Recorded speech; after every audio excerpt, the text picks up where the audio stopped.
Bismillah, cek satu dua.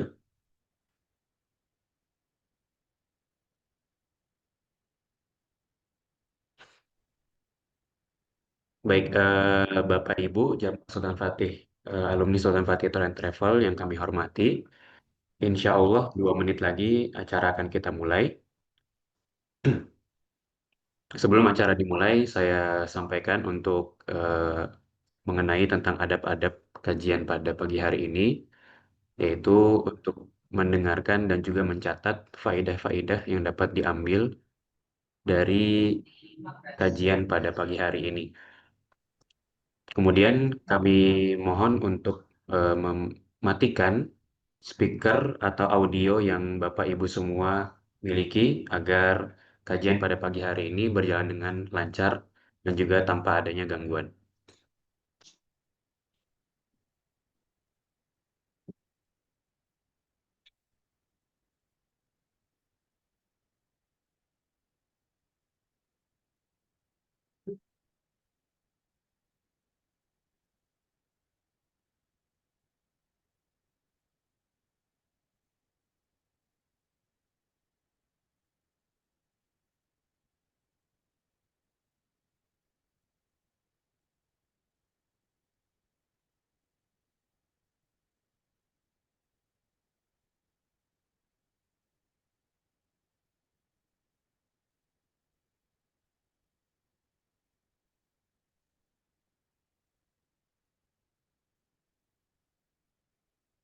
Baik, Bismillahirrahmanirrahim.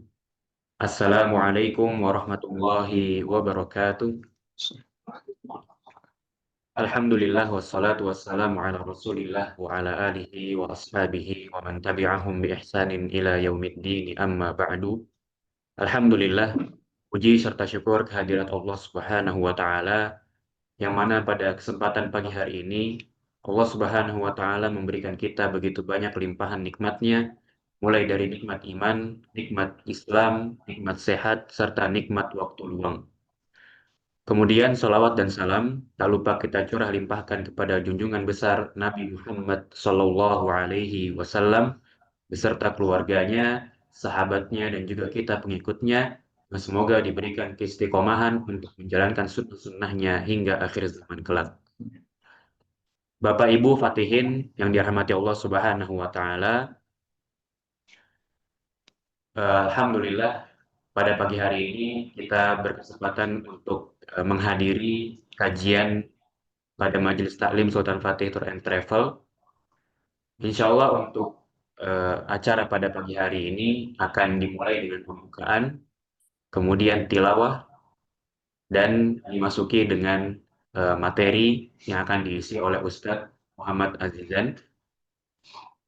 Maka sebelum acara dimulai, alangkah baiknya kita mendengarkan dan juga mentadabburi ayat suci Al-Quran yang akan saya bacakan dari surat Al-Baqarah ayat 154.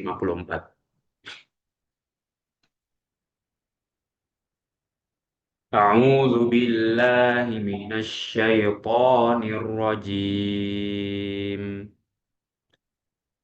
ولا تقولوا لمن يقتل في سبيل الله أموات بل أحياء ولكن لا تشعرون ولنبلونكم بشيء من الخوف والجوع ونقص من الأموال والأنفس والثمرات وبشر الصابرين الذين إذا أصابتهم مصيبة قالوا إنا لله وإنا إليه راجعون أولئك عليهم صلوات من ربهم ورحمة وأولئك هم المهتدون إن الصفا والمروة من شعائر الله Masih nge-share ini yang kajian. فمن حج البيت Pinter apa أو ya? اعتمر Yang فلا itu. جناح عليه أن Nampung ya. يطوف بهما ومن تطوع خيرا فإن الله شاكر عليم Ada anak laki. إن الذين يكتمون ما أنزلنا من البينات والهدى من بعد ما بيناه للناس في الكتاب أولئك يلعنهم الله ويلعنهم Mana mesti nge-share malam-malam tuh.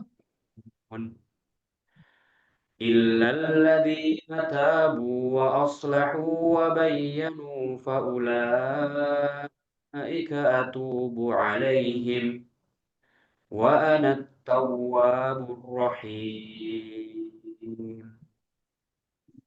إن الذين كفروا وماتوا وهم كفار أولئك عليهم لعنة الله والملائكة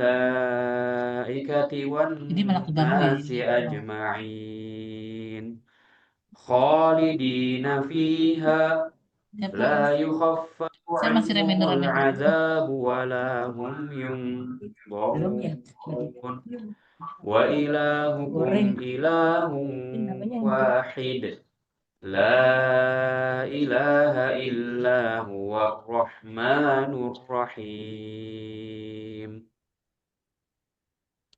Allahumma arhamna bil Quran. Alhamdulillah sudah kita bacakan tilawah dari surat Al-Baqarah ayat 154 hingga selesai.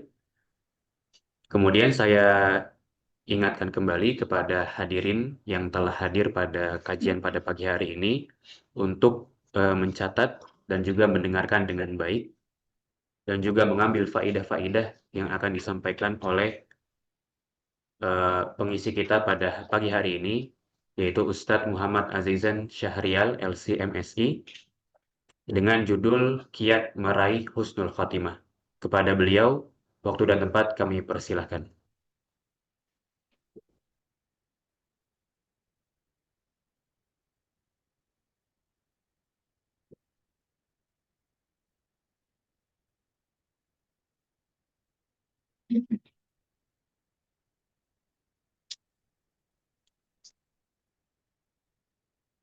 Silakan.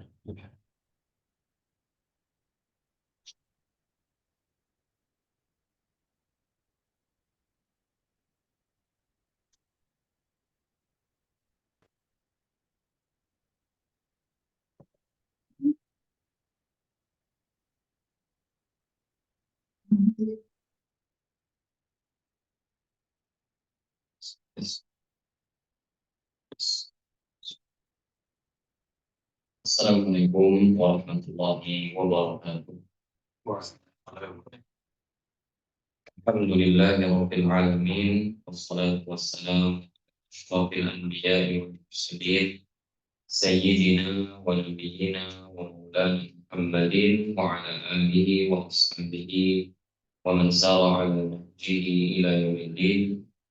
Rabbi shrah li sadri wa yassir li amri wa hlul 'uqdatam min lisani yafqahu qawli. Allahumma علمنا ما ينفعنا وانفعنا بما علمتنا وزدنا علما يا رب العالمين أما بعد إخواني في الدين وأخواتي في الله rahimani wa rahimakumullah jamaah Sultan Fatih Tour and Travel yang semoga senantiasa dirahmati Allah Subhanahu wa taala.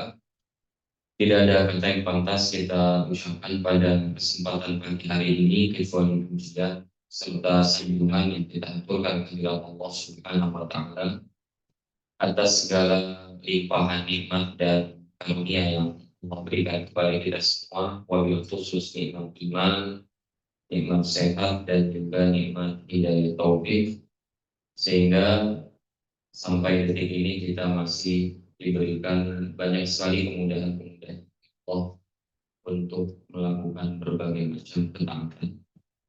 Salawat beri salam tak lupa juga kita sampaikan kepada suri tauladan kita dan junjungan Muhammad Sallallahu Alaihi Wasallam, pada keluarga beliau, para sahabat, dan juga orang-orang yang istiqomah di dalam berpegang teguh terhadap sunnah-sunnah beliau hingga hari kiamat.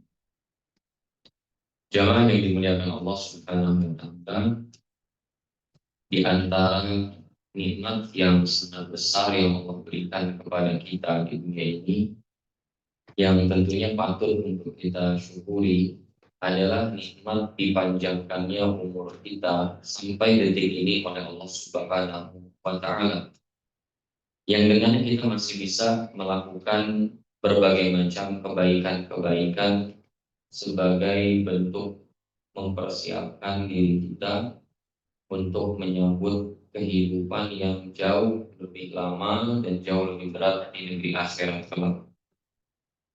Namun sayangnya jamaah yang Allah muliakan, nikmat usia ini atau nikmat umur, ya, nikmat waktu yang Allah berikan kepada kita seringkali disepelekan oleh banyak kaum muslimin dan seringkali dianggap sebagai sesuatu yang diabaikan.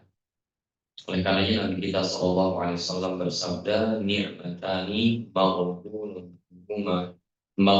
fihi makathirun minan nas. Ada dua nikmat yang seringkali manusia itu suka lengah dari dua nikmat tersebut, sering tidak dianggap sebagai nikmat. Yang pertama as-sihhatu, dan yang kedua al-faragh, nikmat kesehatan dan nikmat waktu. Nah, jamaah yang Allah muliakan, di sisi lain, selain kita tadi menyadari bahwasannya nikmat dipanjangkan usia kita sampai detik ini oleh Allah Subhanahu wa Ta'ala dan karunia yang sangat besar yang memberikan kepada kita, namun juga kita jangan sampai lupa bahwa umur atau usia yang Allah berikan kepada kita sampai di titik ini kelak akan diaudit dengan ketat oleh Allah Subhanahu wa Ta'ala pada hari kiamat. Sudah sejauh mana kita memanfaatkan nikmat usia yang Allah Subhanahu wa Ta'ala berikan kepada kita dalam rangka melakukan ketaatan. Bahkan dari 4 pertanyaan yang kelak akan diajukan ke setiap hamba pada hari kiamat, 2 diantaranya adalah masalah waktu. Kata Nabi Shallallahu Alaihi Wasallam, "Lan tazula qadama 'abdin yaumal qiyamah hatta yus'al an arba'." Kaki anak Adam itu kedua-duanya tidak akan pernah beranjak, tidak akan pernah bergeser sedikit pun sampai dia ditanya tentang 4 perkara pada hari kiamat. 2 diantaranya adalah masalah umur. An umrihi fima afna wa an syababihi fima ablag.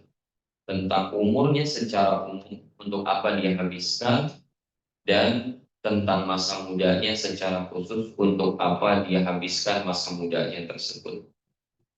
Oleh karenanya jamaah yang Allah muliakan, kalau kita menganalisa Al-Quran, maka kita akan mendapati bahwa seringkali di dalam Al-Quran itu Allah Subhanahu wa Ta'ala bersumpah dengan makhluknya yang berkaitan dengan waktu. Di antaranya yang kita kenal adalah surah Al-Asr. Di awal surah Allah berfirman wal 'asr, demi masa atau demi waktu. Sebagian ulama tafsir menafsirkan demi waktu asar. Kemudian juga Allah berfirman wal fajr, demi waktu fajar atau demi waktu subuh. Allah juga berfirman wad duha wal laili idza saja, demi waktu duha dan demi waktu malam ketika dia sudah hening. Para ulama tafsir menjelaskan kepada kita jemaah bahwa tidaklah Allah bersumpah di dalam Al-Quran dengan salah satu nama dari nama-nama makhluknya, kecuali Allah ingin menunjukkan urgensi dari makhluk yang Allah jadikan dia sebagai sumpah tersebut. Jadi setiap makhluk yang Allah bersumpah dengannya dalam Al-Quran, maka hakikatnya Allah ingin menunjukkan betapa besarnya urgensi dari makhluk tersebut. Apa artinya jemaah? Artinya adalah ketika Allah Subhanahu wa taala bersumpah demi waktu asar, demi waktu subuh, demi waktu duha, demi waktu malam ketika sudah hening, Allah ingin menunjukkan betapa besar urgensinya waktu bagi seorang manusia. Yang sekali lagi seringkali kita anggap sepele. Padahal jemaah Allah muliakan, saya seringkali mendengar ya dari orang-orang yang secara bisnisnya sudah sukses di dunia. Banyak di antara mereka mengatakan, saya mau membeli waktu, asalkan waktu itu bisa dibeli. Saya pengen balik lagi 10 atau 20 tahun ke belakang, dan kalau bisa saya bayar, saya beli waktu itu, saya beli waktu itu. Karena dia sudah tahu misalnya cara bagaimana mendapatkan uangnya, cara bisa menghasilkan uang itu dia sudah mengerti. Tapi waktu itu terus berjalan, ya, dan dia nggak bisa diputar ke belakang. Kalaupun bisa dibeli, dia akan beli dengan semua hartanya, semua asetnya untuk membeli usia 17 tahun misalnya. Itu saya dengar sendiri dari sebagian konglomerat yang mereka sudah ngerti tentang value dari usia yang diberikan Allah Subhanahu wa taala kepada manusia. Nah, oleh karenanya cuma mengingatkan, kalau Barat itu punya prinsip time is money, waktu itu adalah uang. Maka sebenarnya di dalam bahasa Arab itu ada pepatah yang jauh lebih dalam dari itu, yaitu al-waktu kasai. Waktu itu ibarat pedang. Ilam taqta'hu qata'ak. Kalau kita tidak gunakan waktu itu untuk sebaik mungkin, kita maksimalkan waktu yang memberikan kepada kita sebaik mungkin, maka dia akan memotong-motong kita. Kita akan celaka. Ibarat pedang, kalau kita nggak gunakan pedang itu untuk memotong sesuatu, dia akan memotong-motong kita. Jadi itu aja kemungkinan, nggak ada kemungkinan kedua. Oleh karenanya jawab yang Allah muliakan, perhatian para ulama terhadap masalah ini itu sangatlah besar.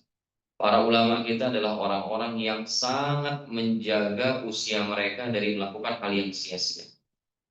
Para ulama kita sangat anti buang-buang waktu pada perkara yang tidak bermanfaat, atau dari hal-hal yang seharusnya semakin mendekatkan diri mereka kepada Allah, tapi gara-gara perkara tersebut mereka tidak bisa melakukan hal-hal yang mendekatkan diri mereka kepada Allah. Itu jauh sekali.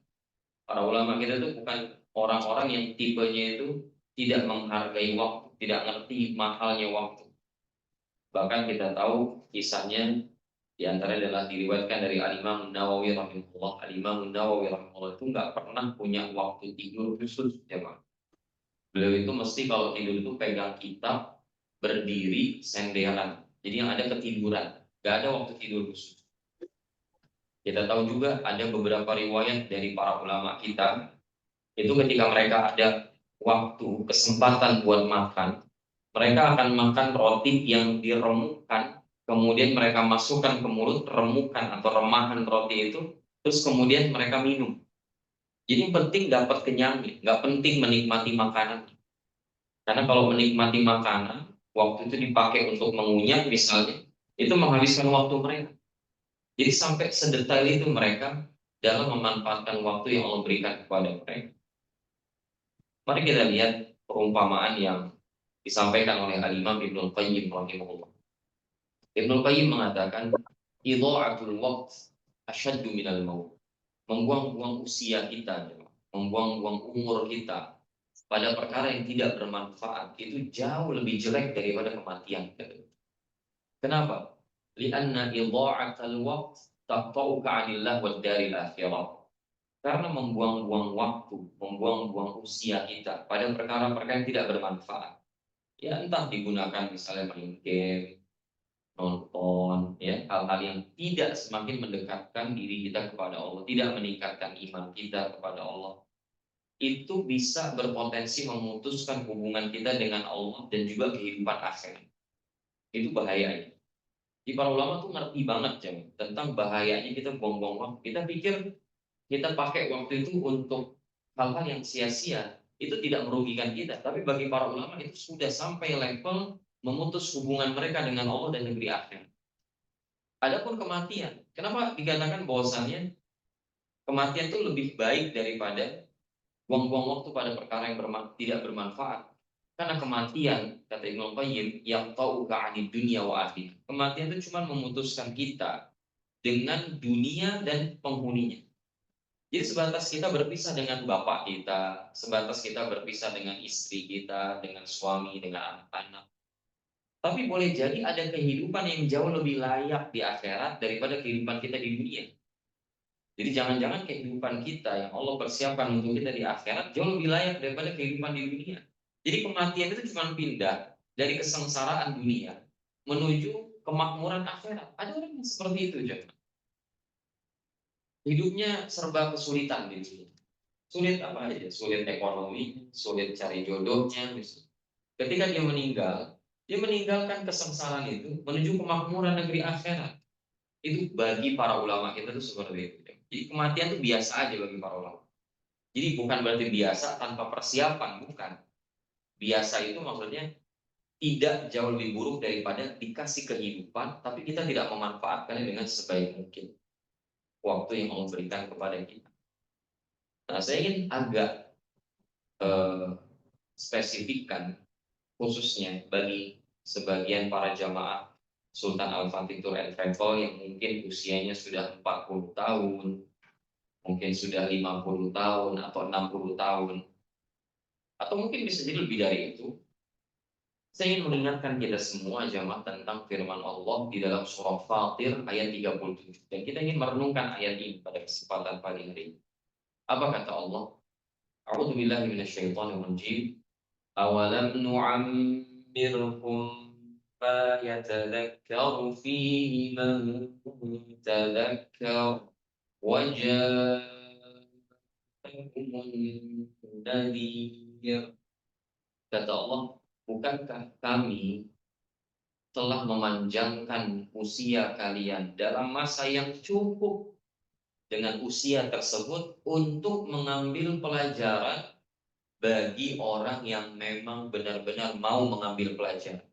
Dan bukankah telah datang kepada kalian an-nadhir, pemberi peringatan? Terjadi perbedaan pendapat di kalangan mufassir tentang mana an-nadhir di dalam ayat ini. Ada sebagian mufassir yang menafsirkan an-nadhir di sini adalah an-nabi sallallahu alaihi wasallam. Diutusnya Nabi Muhammad sallallahu alaihi wasallam sebagai pembawa peringatan, basyiran wa nadhiran. Tapi juga sebagian ulama ada juga yang berpendapat bahwa nadhir di sini adalah uban, asyaib. Maka kita ini, ikhwan dan akhwat sekalian yang memuliakan, kalau kita berkaca, bercermin, kemudian kita lihat kok uban kita makin hari makin banyak gitu ya. Itu berarti tandanya apa? Tandanya banyak hutang. Tandanya apa gimana? Tandanya umur kita ini sudah lama di dunia ini. Karena memang usia umat Muhammad SAW itu mabaina sittina wasab'in, antara 60 sampai 70. Ustaz kan saya baru 40. Iya, usia umat Muhammad antara 60 sampai 70. Berarti kan 60 tinggal berapa? 20 tahun lagi. Saya baru 45, tapi uban saya udah banyak. Ini paling karena hormonnya. Kita harus renungin ayat ini. Wajah nanti telah datang pembawa peringatan. Di antara maknanya adalah uban.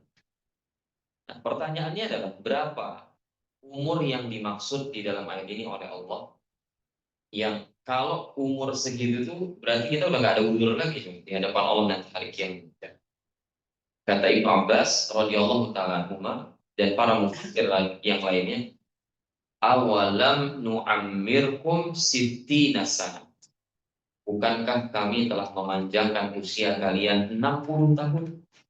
Jadi menurut Ibnu Abbas, umur yang dimaksud oleh Allah dalam surah Fatir ayat 37 ini, umur yang kata para ulama, kita nggak punya uzur lagi nanti di hadapan Allah.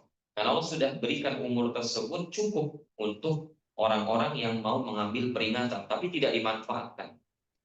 Nah itu umur 60 tahun ya, sehingga para ulama mengatakan ayat yang mulia ini secara tidak langsung menjadi sebuah warning atau peringatan dari Allah Subhanahu wa taala kepada kita yang mungkin usianya sudah dipanjangkan oleh Allah sampai 60 tahun atau bahkan lebih dari itu, untuk segera siap-siap menyambut kehidupan akhirat.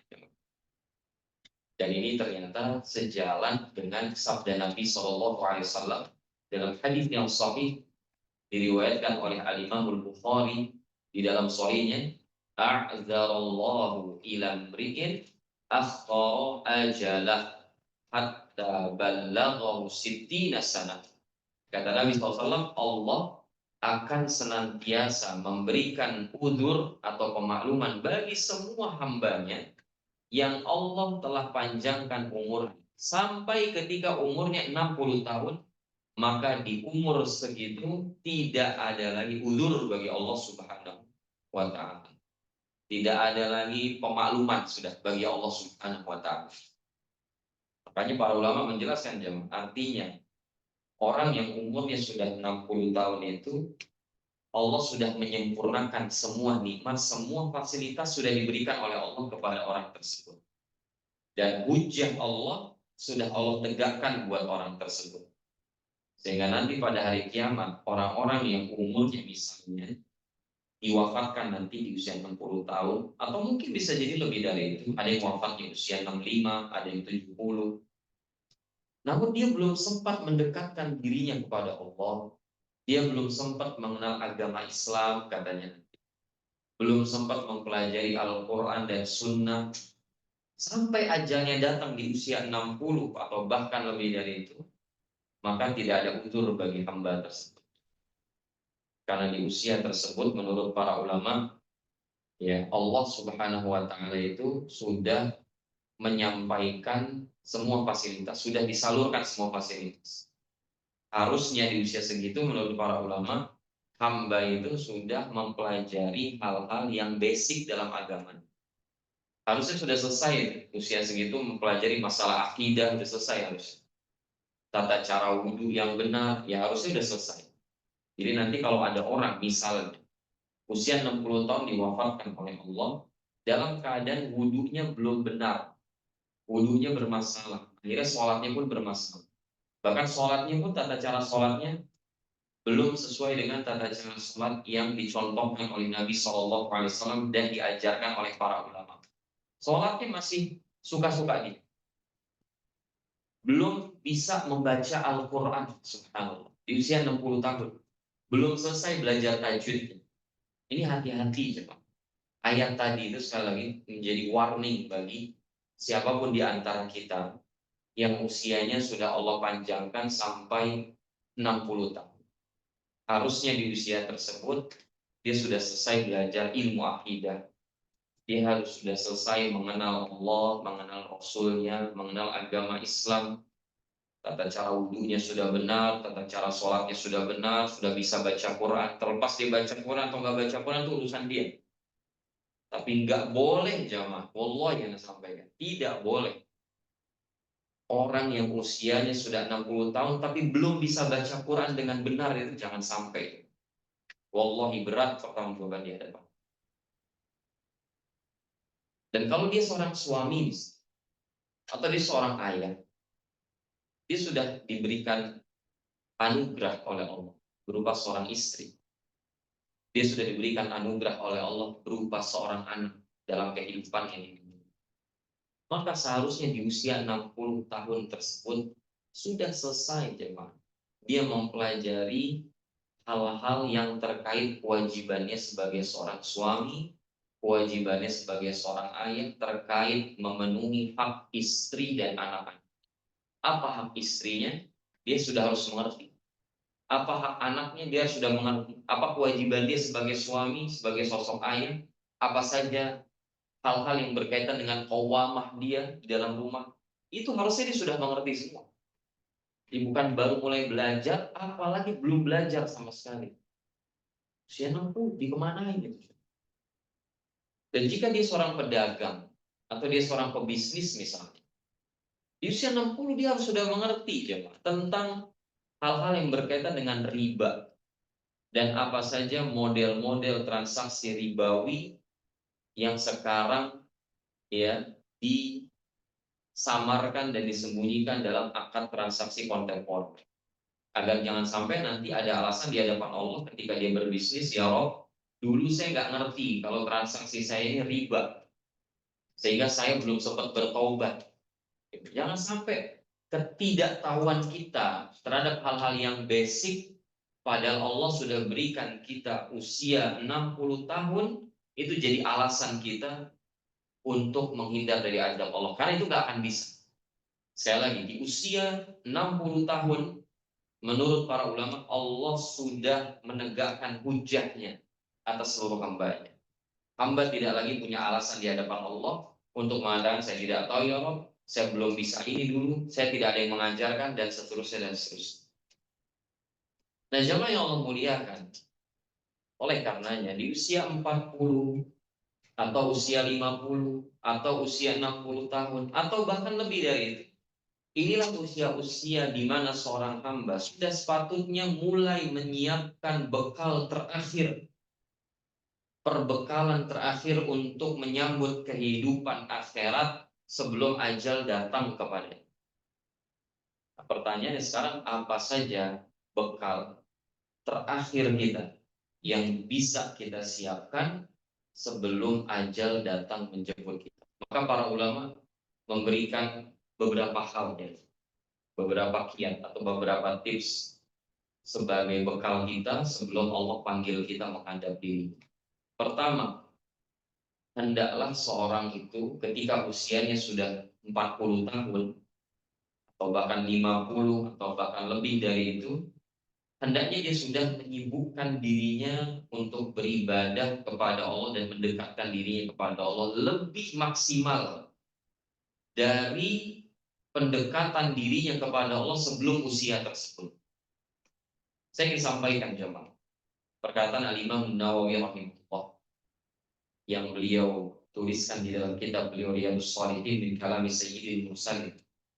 Beliau mengatakan anna ahlal Madinah kanu idza balagha ahadun 40 sana tafarraga lil ibadah.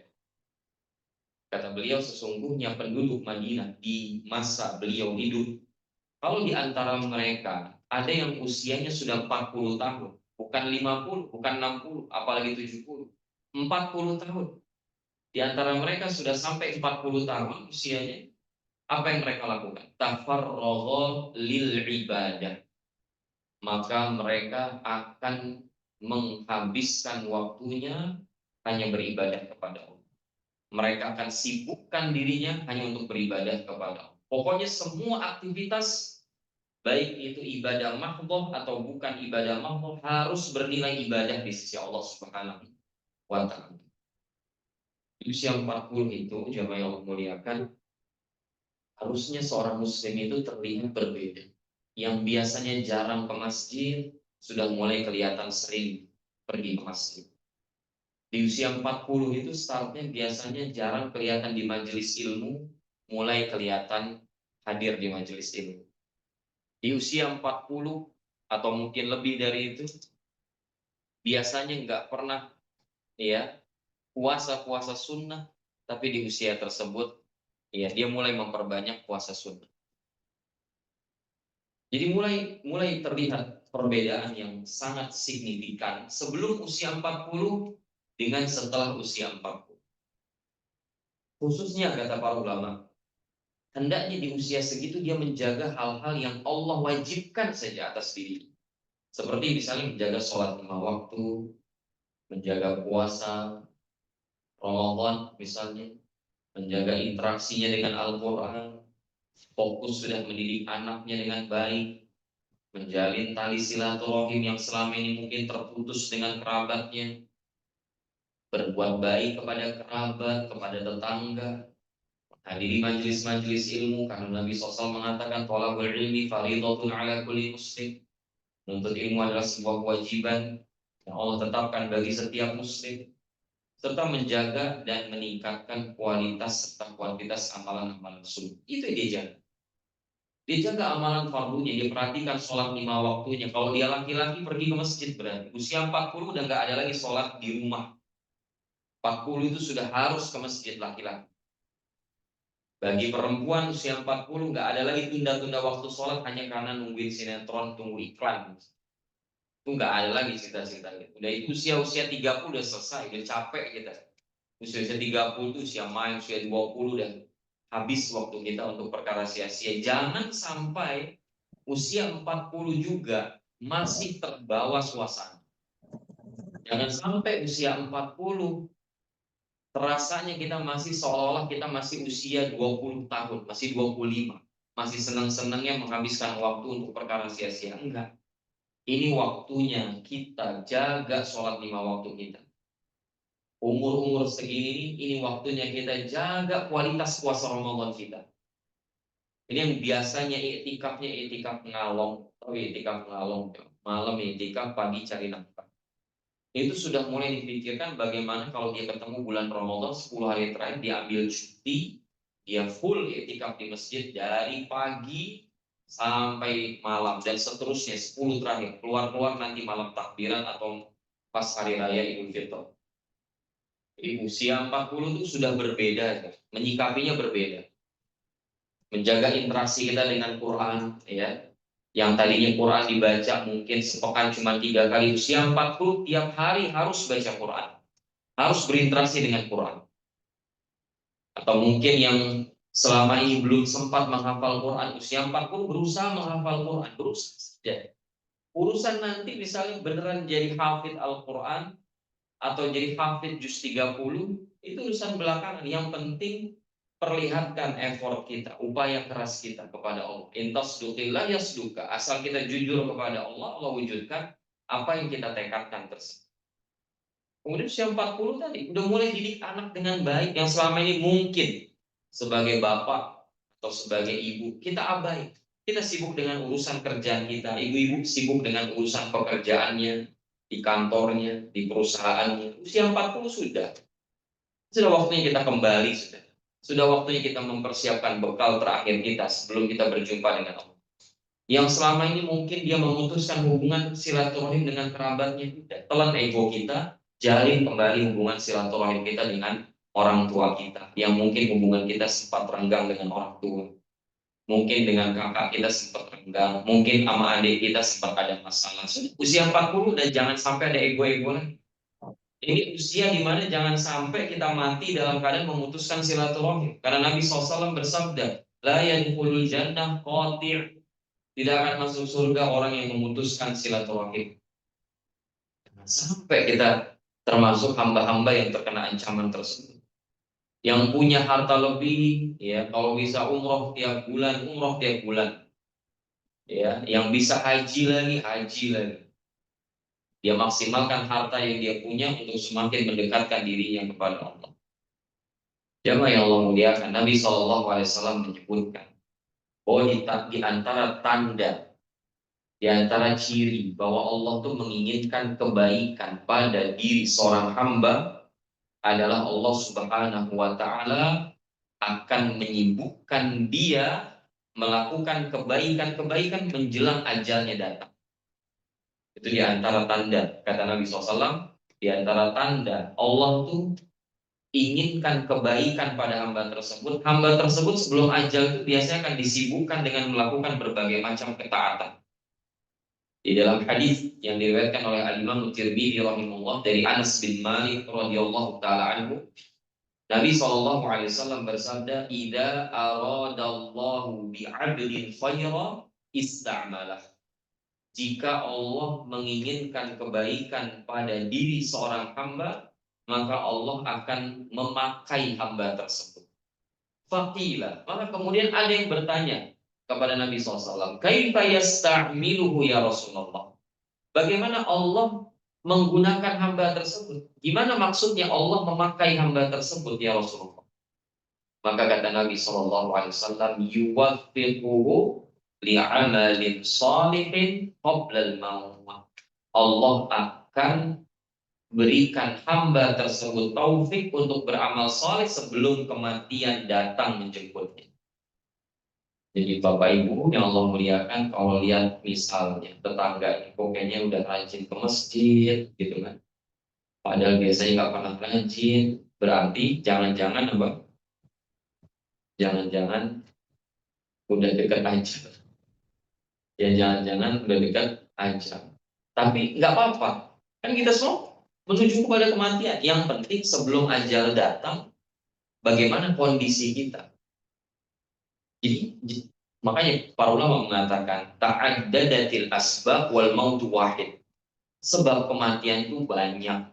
Cara kita mati itu bisa bervariasi. Tapi kematian, wow. Kematian hakikatnya cuma satu. Cuma caranya saja berbeda. Dan kita dikasih pilihan sama Allah.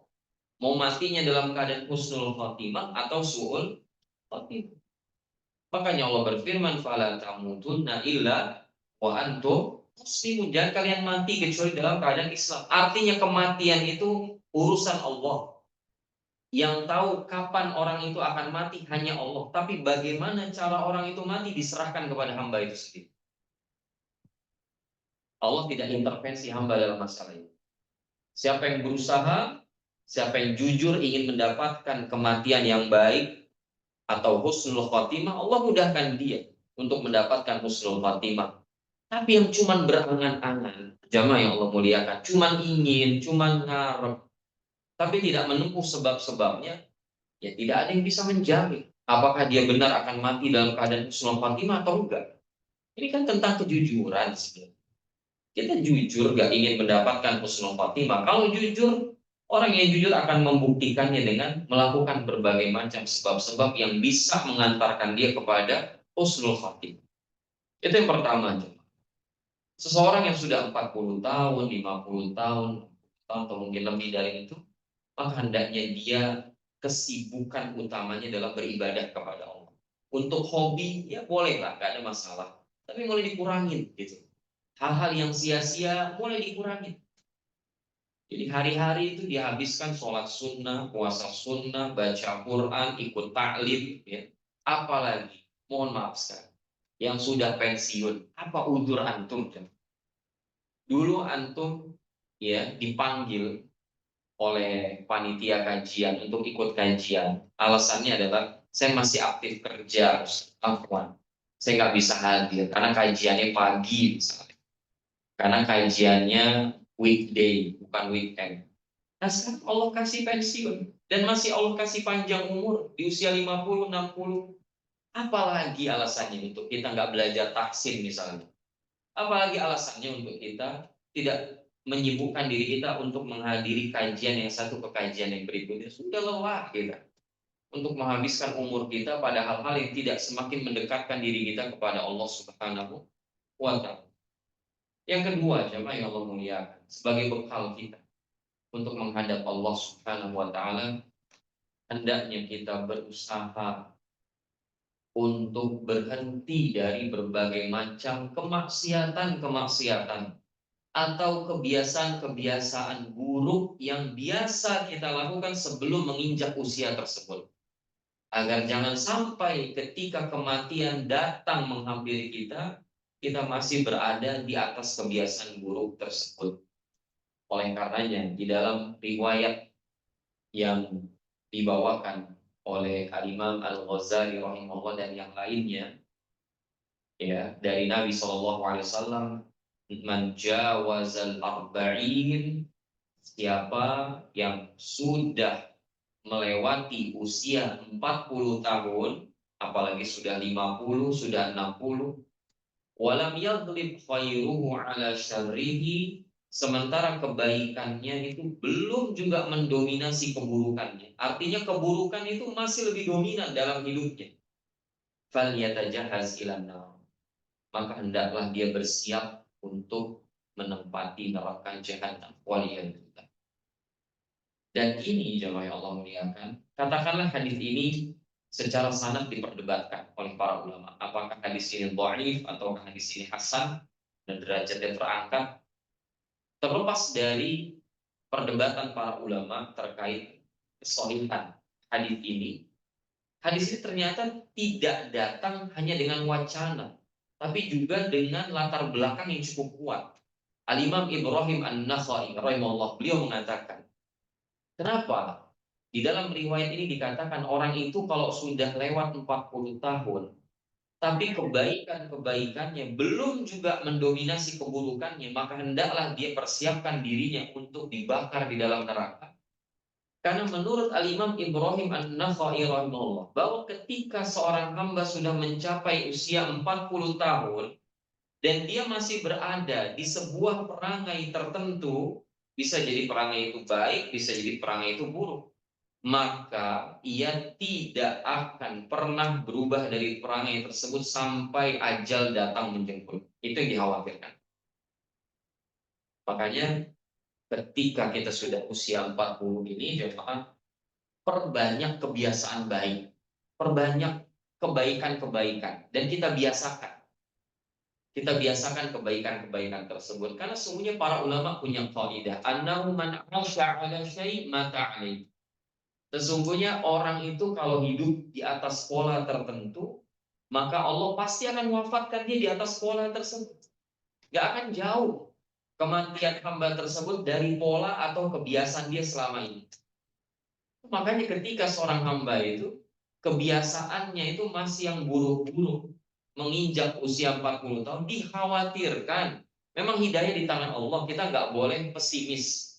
Tapi dikhawatirkan tabiat tersebut sudah mengkristal dalam dirinya sehingga susah dirubah kalau sudah lewat usia 40 tahun jauh. Dan ini persis ternyata dengan sebuah fakta yang disampaikan oleh Al-Hafidz Ibnu Katsir rahimahullah ketika beliau menafsirkan firman Allah di dalam surah Al-Kahfi ayat 13, surah yang sering kita baca insya Allah di malam Jumat atau hari Jumat, yaitu firman Allah ketika memuji tentang Ashabul Kahfi. Apa kata Allah tentang Ashabul Kahfi? Innahum fityatun amanu bi rabbihim wa zidnahum huda. Sesungguhnya Ashabul Kahfi itu para pemuda yang bersembunyi ke dalam gua, menghindari kejaran pemerintah atau penguasa kafir pada saat itu. Mereka itu adalah para pemuda yang beriman kepada Rohnya. Maka kami tambahkan keimanan mereka. Kami tambah hidayah bagi mereka. Wazidnahum huda. Al-Hafidz Ibnu Katsir rahimahullah ketika beliau menafsirkan ini, beliau mengatakan, walihada kana aktsarul mustajibina lillah wa li rasulih sallallahu alaihi wasallam syababan. Oleh karenanya dahulu mayoritas sahabat yang menjawab seruan dakwah Nabi Muhammad sallallahu alaihi wasallam, dahulu mayoritas yang menjawab seruan Allah dan seruan Rasulnya alaihi salatu wasallam rata-rata adalah syabab. Apa syabab? Pemuda, ya, fityah atau fatan. Jadi memang pemuda ini adalah agen-agen perubahan. Karena keburukannya belum dominan di hati, belum mengkristal.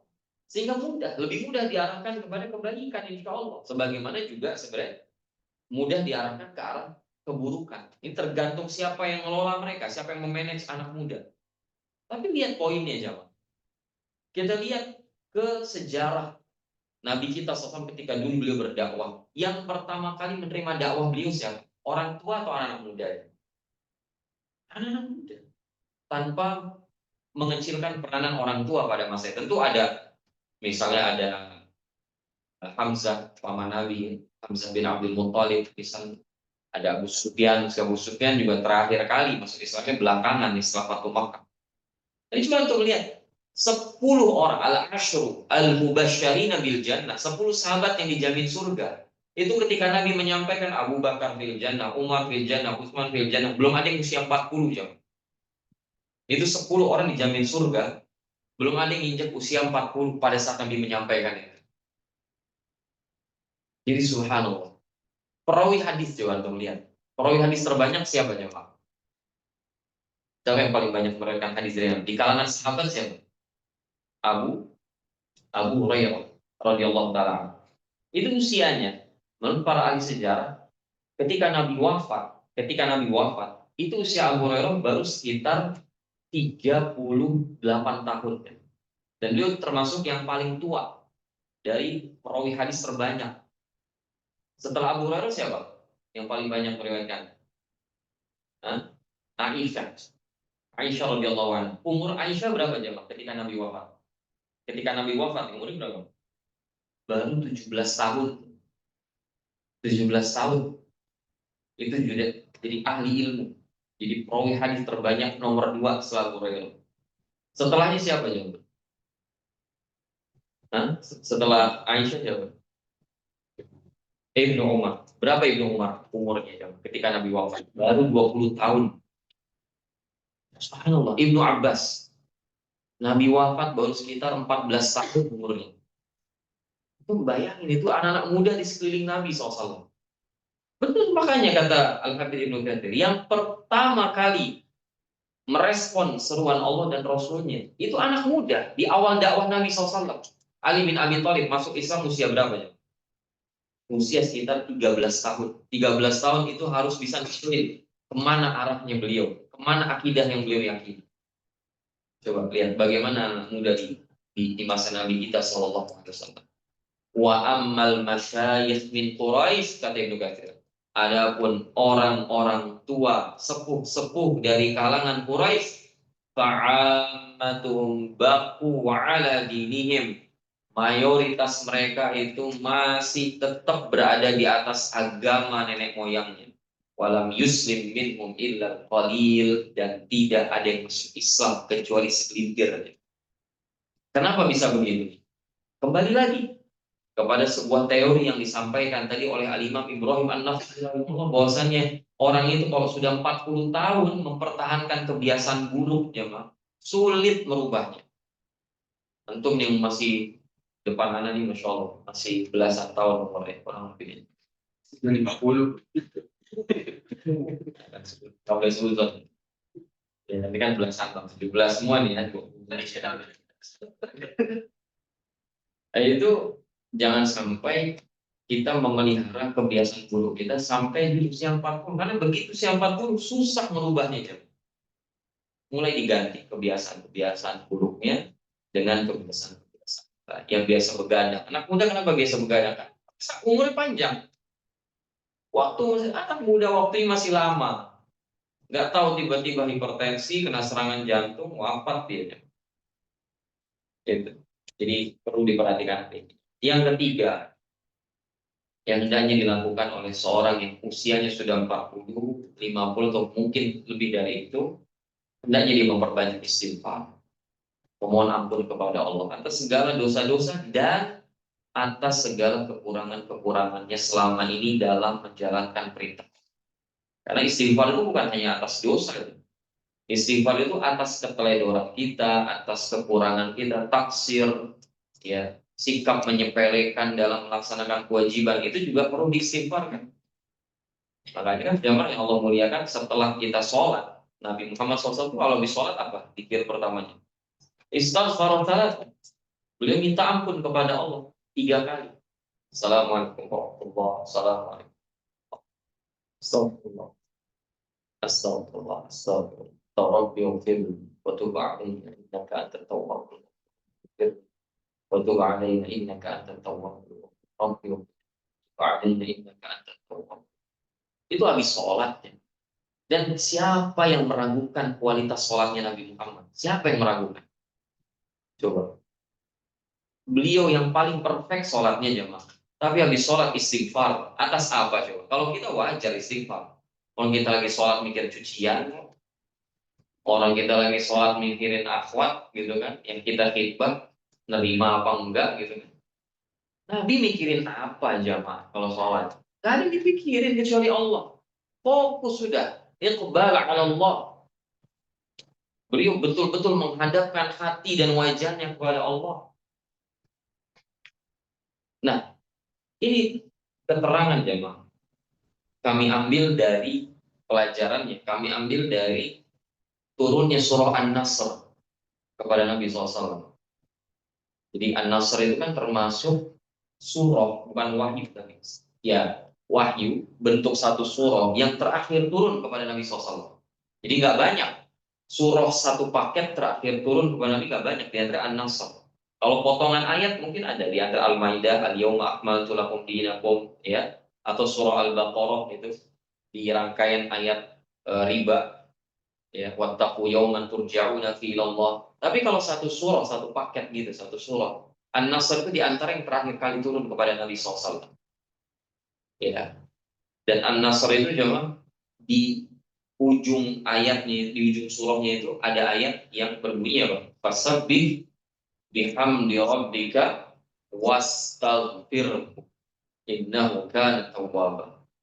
Dan sucikanlah, ya, fasabbih, dan sucikanlah rohmu dengan memujinya, wastaghfirhu. Coba Nabi disuruh apa?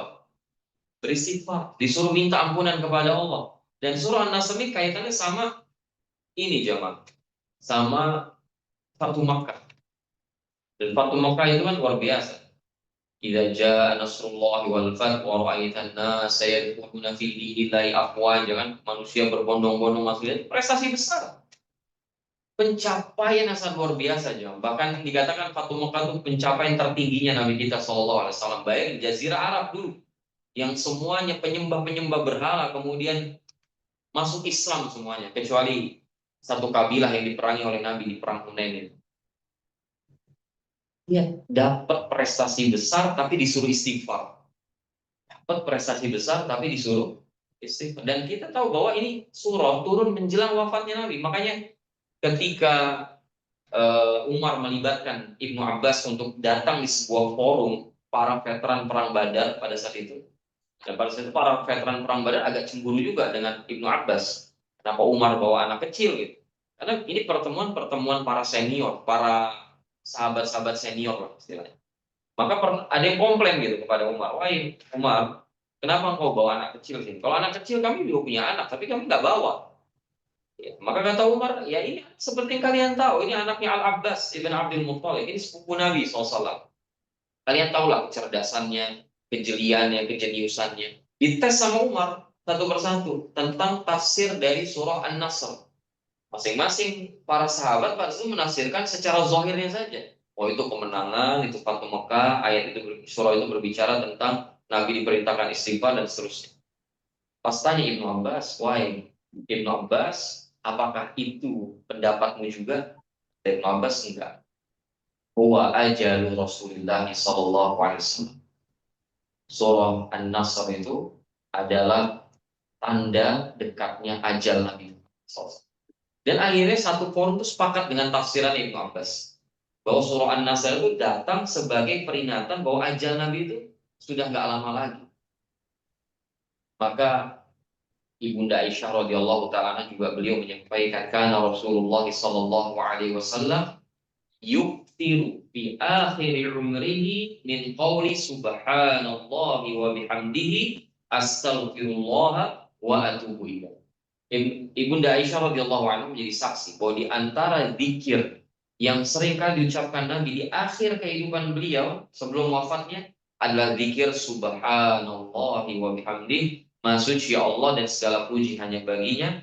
Astaghfirullah, aku mohon ampunan kepada Allah, wa atubu ilaih, aku bertobat kepadanya. Jadi bagi jamaah semua, ya, yang merasa usianya sudah 40 tahun atau mungkin lebih dari itu, berarti ini waktunya memperbanyak istighfar, perbanyak mohon ampun kepada Allah. Dan kemudian jamaah yang terakhir yang ingin kami sampaikan, di antara kiat agar kita bisa meraih husnul khatimah, selain tadi kita menyibukkan diri kita dengan beribadah kepada Allah di usia-usia seperti itu, kemudian kita mulai tinggalkan kebiasaan-kebiasaan buruk kita, kemaksiatan kita sebelum usia tersebut, lalu kemudian kita memperbanyak istighfar atas banyaknya keteledoran kita dalam melakukan perintah Allah dan dalam menghapuskan dosa-dosa dan kesalahan kita kepada Allah. Yang terakhir adalah hendaknya kita berusaha untuk muhasabah, untuk mengevaluasi seluruh amalan.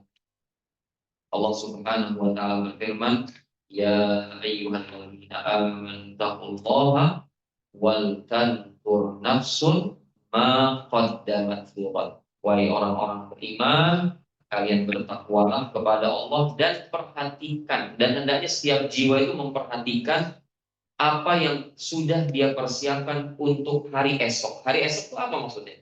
Bukan hari Ahad, bukan. Misalnya Sabtu ya. bukan hari Ahad, tapi hari esok itu maksudnya apa? Hari kiamat, negeri akhirat. Wattaqullah, dan bertakwalah kepada Allah. Sekali lagi, innallaha khabirun bima ta'malun. Sesungguhnya Allah itu maha mengetahui dengan sangat detail apa yang kalian kerjakan. Imam Ibnu Katsir rahimahullah, ketika beliau menjelaskan ayat ini, beliau mengatakan hasibu anfusakum qabla an tuhasab.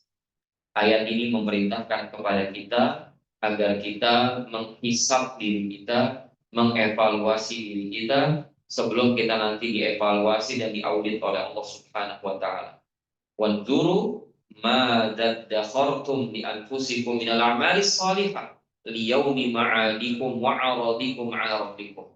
Dan hendaknya setiap orang memperhatikan tentang apa yang sudah dia tabung, apa yang sudah dia bawa bekalnya untuk menghadapi kehidupan setelah kebangkitan nanti, dan dia persiapkan dirinya untuk menghadapi yaumul 'arad, hari di mana amalan dia kelak akan dipampang oleh Allah Subhanahu wa taala. Mungkin ini jemaah yang bisa kita bahas pada kesempatan pagi yang berbahagia ini. Mudah-mudahan ada ilmu yang bermanfaat yang bisa kita ambil, dan semoga kita dari tidak bermanfaat. Mungkin dari jamaah sekalian, setelah Panting Tour and Travel yang ada di Zoom atau channel filmnya, yang bersih kalian.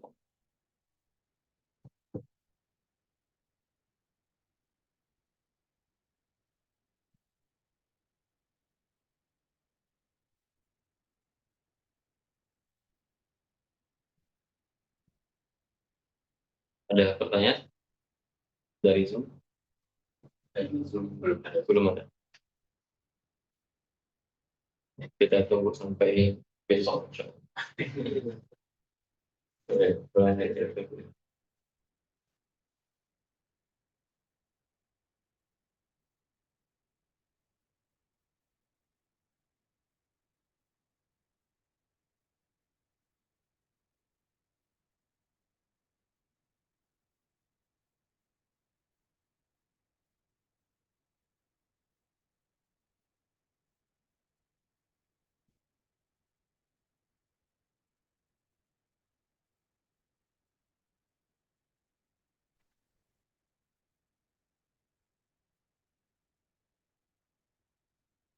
Yang mau bertanya, Ya, tepat. mati. Agak tepat. Bila giat untuk menjaga iman dan futur dalam ibadah, bagaimana Ustaz? Iya, ini pertanyaan penting. Wah, tentunya di dalam menjaga amal kita atau istiqomah pasti ada kekurangan. Ya, kata Nabi SAW, "Likulli amalin syirah wa likulli syirratin fatrah." Setiap amalan kita itu ada masa-masa semangatnya, ada masa-masa malesnya gitu. Nah, masa-masa males itu disebut masa futur, kata para ulama. Masa jenuh, ya, masa di mana kita tidak semangat beribadah kepada Allah seperti biasanya. Itu sebenarnya hal yang wajar. Ya, masa futur itu hal yang wajar, akan dialami oleh setiap muslim. Jangankan di kelas kita cuma, hatta para sahabat saja. Kita tahu riwayat Hanzalah radhiyallahu taala ketika bertemu dengan Abu Bakar, ditanya kabarnya sama Abu Bakar, "Kaifa anta ya Hanzalah?" Bagaimana kabarmu ya Hanzalah? Nafaqah Hanzalah. Wahai Abu Bakar, Hanzalah kayaknya udah munafik. Mata kul ya Hanzalah. Apa yang kamu ucapkan ya Hanzalah? Kata Hanzalah, "Nakunu 'inda Rasulillah SAW yudzakiruna bin nari wal jannah hatta ka'anna ra'ya hayyah." Wahai Abu Bakar, saya ini kalau di majelis Nabi, Nabi mengingatkan tentang surga, tentang neraka. Itu seolah kita benar-benar melihat surga dan neraka tepat di hadapan mata kita. Tapi ketika kita keluar dari majelis Nabi, hafasnal azwaj wal aulad wal dhai'at fanasina katsir. Ketika kita pulang dari majelis Nabi, kita ketemu istri, kita ketemu anak-anak, kita bermain dengan istri, bercanda sama anak-anak, ya. Maka kita banyak lupanya.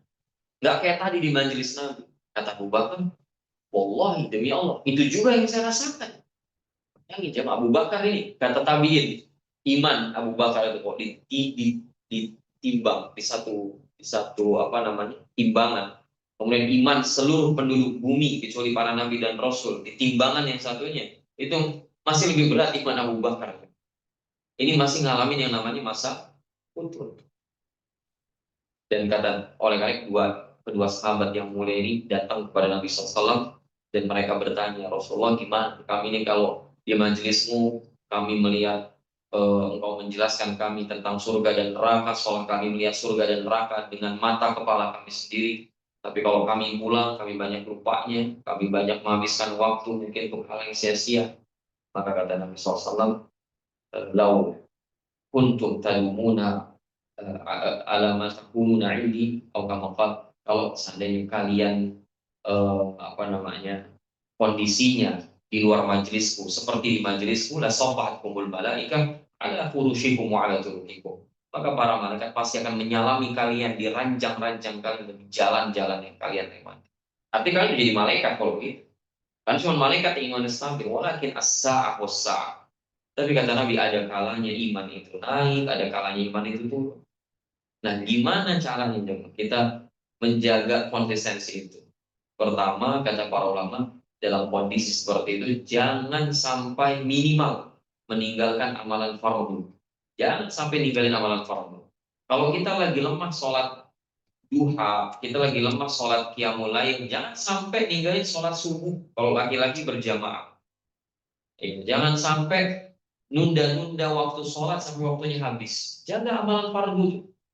Kalau kita lagi berat, jaga amalan fardu. Nanti pas lagi semangat, pegang amalan sunnahnya. Itu nasihat para ulama kita. Lagi semangat-semangatnya, pegang amalan fardu dan sunnah. Pas lagi drop iman kita, minimal kepegang amalan fardu. Jangan tinggalin amalan fardu. Itu kuncinya. Lalu kemudian yang kedua, yang tidak kalah besar peranannya adalah memperbanyak doa. Dengan doa yang juga sering dibaca sama Nabi kita SAW, dan beliau adalah orang paling istiqomah. Apa doa yang sering dibaca sama Nabi SAW? Ya muqallibal qulub, tsabbit qalbi ala dinik. Wahai zat yang membolak-balikan hati, tetapkanlah hati kami di atas agama. Kemudian juga jangan tinggalin doa yang diperintahkan oleh Nabi, diwasiatkan oleh Nabi kepada Sayyidina Mu'adz ibn Jabal radhiyallahu taala di setiap penghujung sholat, yaitu doa Allahumma a'inni ala zikrika wa syukrika wa husni ibadatik. Ya Allah, ya Allah, tolonglah hamba ya untuk senantiasa bisa mengingat nikmat-nikmatmu yang kau berikan kepada hamba ya Allah, wa syukrika, dan mensyukuri nikmat tersebut, wa husni ibadatik, dan beribadah dengan maksimal, dengan totalitas. Karena hakikatnya jemaah, demi Allah, kita ini tidak akan bisa istiqomah kecuali dengan pertolongan. Ya, la haula wala quwata illa billah. Singkirkan semua effort kita jemaah.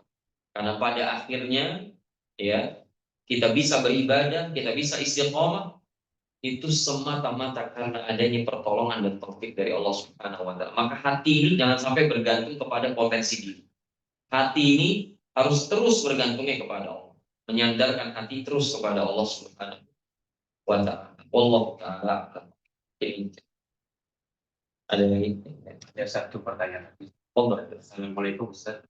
Izin bertanya, umur dekat 50 tahun, kadang seseorang sudah mulai ada masanya lupa, apalagi di atas 60 tahun, kadang lupa.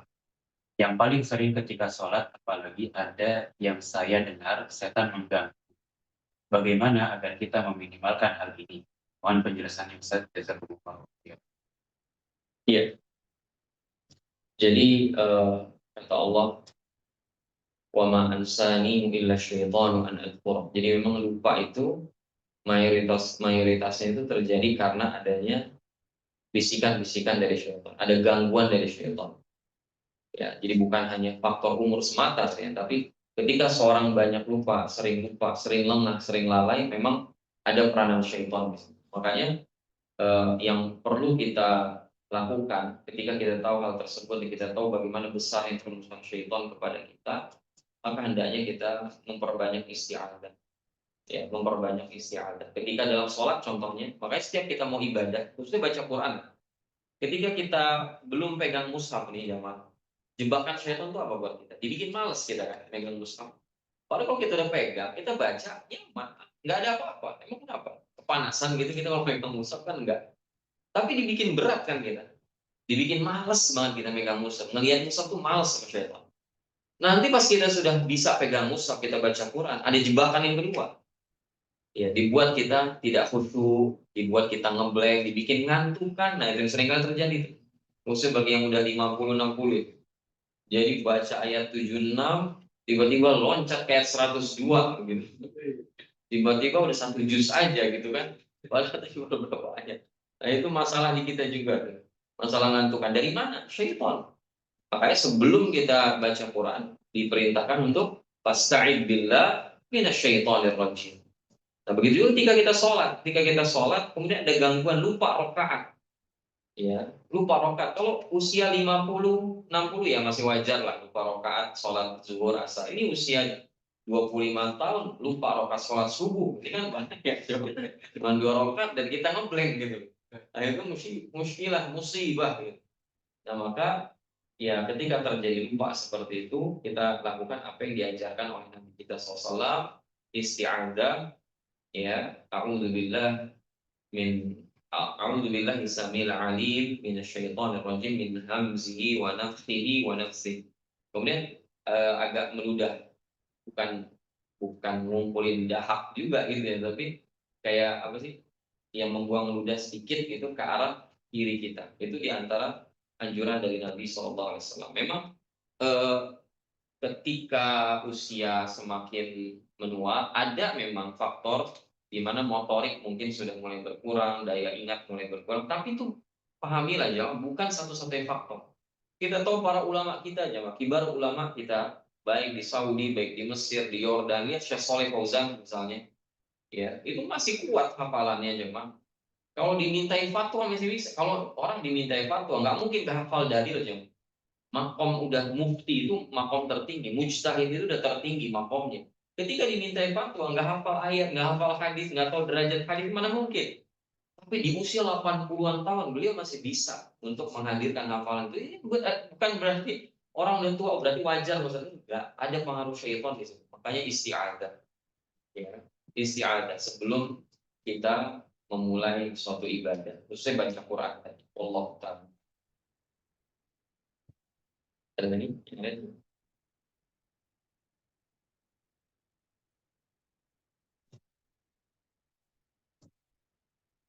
Cukup? Baik, mungkin ini yang bisa kita sampaikan. Mohon maaf kalau ada kata-kata yang mungkin kurang berkenan. Kalau ada yang benar tentunya itu datang dari Allah, dan kesalahan datang dari diri saya pribadi, syaitan dan musuhnya terbebas dari kesalahan tersebut. Wabillahi taufiq wassallallahu alaihi wasallam. Subhanallahumma wa bihamdika asyhadu an la ilaha illa anta astaghfiruka wa atubu ilaik. Wassalamualaikum warahmatullahi wabarakatuh. Waalaikumsalam warahmatullahi wabarakatuh. Jazakumullahu khairan katsiran atas penjelasan yang telah disampaikan oleh Al-Ustadz Muhammad Azizan, LC MSI, kepada seluruh jamaah alumni Sultan Fatih Tour and Travel. Alhamdulillah, semoga dengan kajian pada pagi hari ini Allah Subhanahu wa Ta'ala mempermudah langkah kita untuk menempuh jalan di dunia dengan memperbanyak ibadah kepada Allah Subhanahu wa Ta'ala dan menjadikan akhir hayat kita menjadi akhir hayat yang husnul khatimah. Mungkin sekian kajian pada pagi hari ini. Kurang lebihnya mohon maaf. Kita akhiri. Wassalamualaikum warahmatullahi wabarakatuh. Waalaikumsalam warahmatullahi wabarakatuh.